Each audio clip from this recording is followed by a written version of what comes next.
Eh bien, j'ai découvert le surf en septembre 1956. Je pratiquais le planking, c'est-à-dire le planking, c'était l'ancêtre du mouret actuellement, c'était une petite planche recourbée. Donc j'étais toujours dans cet élément de vagues, de mer, tout ça. Et un beau jour, mon oncle, le but, me téléphone, me dit, tiens, veux-tu voir un homme marcher sur la vague? Là, moi, intrigué, je ne comprenais pas du tout comment ça pouvait se faire. Et j'ai vu un monsieur, un Américain, Peter Gertel, avec sa planche, son accent américain, qui m'a dit, voilà, j'ai ramené cette planche de Californie. On a donc essayé. À l'époque, il n'y avait pas de ce qu'on appelle maintenant la wax, c'était la paraffine. On n'a pas pu se tenir debout plus de quelques secondes parce que ça glissait comme des savonnettes, quoi. Et il y a une commission, si vous voulez, sportive, qui s'est penchée sur une réglementation. Parce que je me souviens qu'à la grande plage, le maire avait interdit le surf. Il ne voulait plus le surf.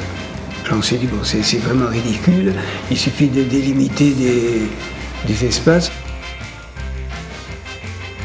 Il y avait le Gulf Stream qui passait assez près des côtes, donc l'eau était beaucoup plus chaude. Il y avait beaucoup moins de pollution, donc il y avait une clarté de l'eau, mais c'est formidable. On voyait ça profondre au fond, sur le sable, vous voyez, c'était magnifique. Vraiment. Je dis que cette période-là, ça a été un peu le paradis sur Terre. C'était magnifique. Les étés étaient beaucoup plus chauds qu'à présent, agréable à vivre, je sais pas, une autre luminosité. Bien souvent, on subvenait, si vous voulez, un petit peu au travail des guides baigneurs, parce qu'on accrochait le gars s'accrochait à notre planche, et puis les guides baigneurs venaient avec leur corde et le prenaient, quoi.